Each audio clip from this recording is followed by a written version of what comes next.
Welcome back to Nano Production. So in this video, we will be building everything you see on this page, so part of the Nano CSS framework, and we will get some classes to center our text apparently, and left line our text and everything. We will be creating alerts, quotes, and background quotes. Alright, so these are more like boxes, but all of this is created with simple CSS, so we're going to go very basic in terms of CSS, and no hex colors to remember, because we're just going to use the original colors that come with HTML. Now, they don't look the best. I mean, we will have our own custom colors system when we implement this later. But for now, we just need a quick color system. I don't think it looks that ugly. But still, these colors really pop out, actually. Not a bad deal. Alright, so what we're going to do is just build this. So inside your production folder, or in your guys' folder, you should have part 2 with the index.html and the nano.css.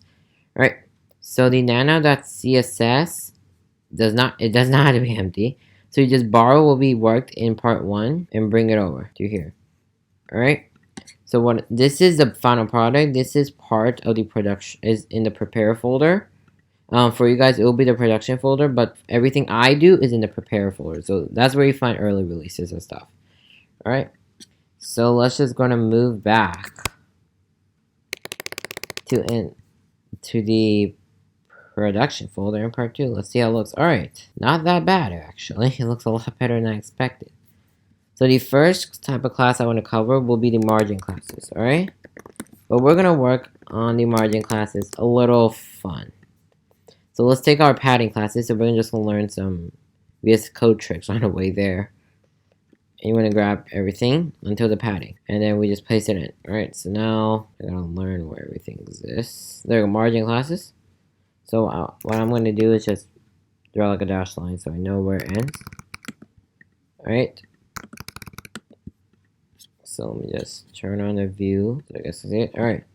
So once we have that, so now what you want to do, so I'm just going to save it. Alright, so what we're going to do is that we're going to highlight padding. And I'm press Command D or Control D and replace every word that says padding with margin. So this is not going to take that long. Just make sure that don't press too quickly. So like when I get into here, just want into here, because otherwise it's going to repeat over to the actual padding that we want to keep. Alright, so we're ready. Now here's one thing we did not fix, is the P here. So this is going to be a 4x, like we're going to go like 4x4 this thing. So we're just going to select the P-1, I mean the P dashes, and just make them M dashes. Same thing here, so same thing here, we take the PT and press Command D or Control D and make them empty dash. Alright, let's take the PBs. Alright, so now here's what happened. I actually went to the wrong section. So what I like to do is just use this slider and find my spot back. Alright, so where did I mess up? Right here. Now this is actually very confusing. Like, I do not like doing this. I'd rather use Sass.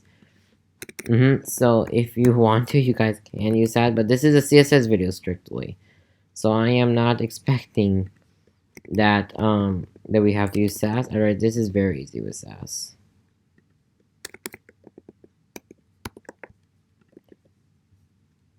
I mean, we're gonna have to do this with JavaScript.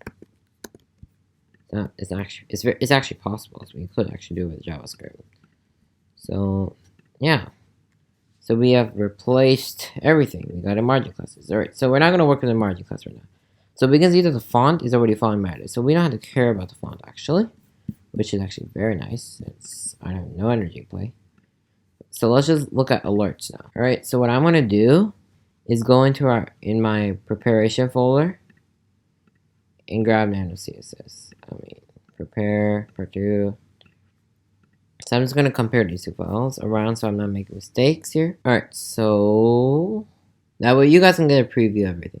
So let's do our alignment classes. So we have alignment classes.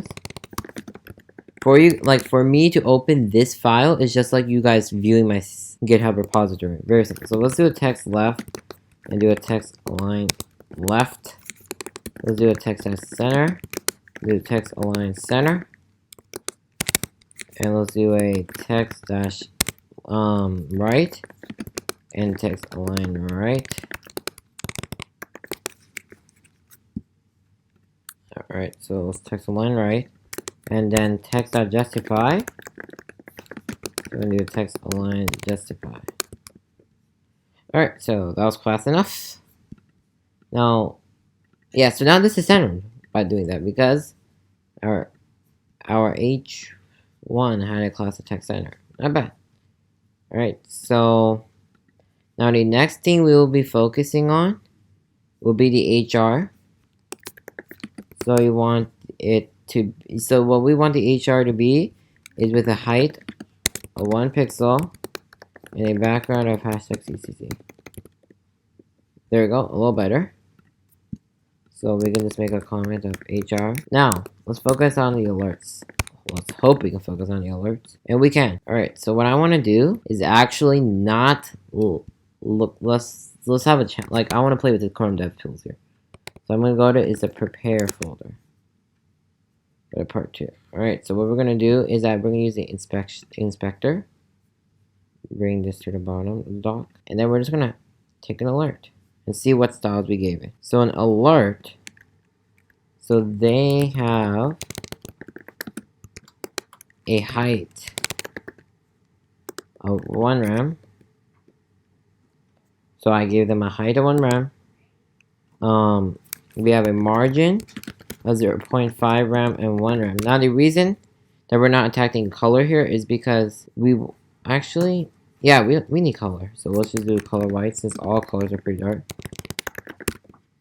Alright, let's do padding of 0.8 rem. And a border radius of 5 pixels. Alright, and now we can just proceed on another class I gave the same, which was the alert.red. So let's do a dot alert-red, which is a background of red. Alright, let's see how well our looks like. So the production folder. By the way, just playing with your local host and stuff like that really makes it. Alright, so we definitely have text here. We highlight overs there. But hey, doesn't look too bad, right? Not that bad. Alright, so what we're gonna do is if I look at the old CSS, I mean the regular CSS, we're just going to, all I'm gonna do is just copy this down a couple times, and we're gonna do the funnest and simplest thing ever. Take red, make it green. I wanna go back to the pair folder. Alright, so looks, we have green, we have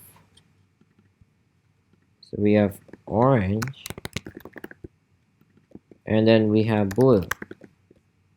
Alright, so let's just hope that it worked. Otherwise this will be very bad. Alright, so we got our classes. Yay! Now quotes. But here's one thing I forgot. So we're gonna do the alert-close.btn, which is this X that doesn't apparently exist out of nowhere. So it's gonna be a very simple thing. We're just gonna float it to the right, and we're gonna do a pointer, a click, or a cursor, a pointer. Alright, so now when we do that, we can. So we'll be enabling functionality later. So now let's move on to quotes. Now to save time on quotes, I will just go over what I'm doing in quotes. Since a lot of this is repetitive, I do not like spending time in repetition. So let's look at it. So we got quotes. So all we're doing is just applying a background of hashtag F4, F4, F4. We're giving it a margin of 1 rem, a padding of 1 rem, and a border of none. So we do not want a border around it. We're just giving it a margin of 1 rem and padding of 1 rem. Alright? So all around margin padding. Now you could say, why am I not giving a CSS class? Well, you want to give a CSS class when you want the user to decide. So like I do not want, obviously, so if I was to, this is a comment on margin, it would look like that. That would look more like a list. So just by doing that, it improves it. If I was to comment on padding, and let's just say I was going to comment out margin, it would look a complete mess. So this is what like default style does for you, is that it doesn't give the user much options, which is what you kind of don't want to give the user. Like if we give the user too much function, like creativity on their hands, they will more than likely, their website will not work very well, since they will not know what classes are required. Alright, and then let's just copy these last few classes for the background colors. Very simple, we're just assigning background colors based on the classes. And you got them. Alright, so in the next video, I'm pretty sure it'll be a physics video. Now I have no plan of when the next part of this video is going to be released, but it will be sooner or later. Alright, so why are we in part 1? Oh, we're not in part 1. We're in part 2. Alright. So if that distracted you a bit, that's okay. I just fixed the issue. Alright, thank you for watching Nano Productions. And make sure the comment section is full of discussion so we can have a great time.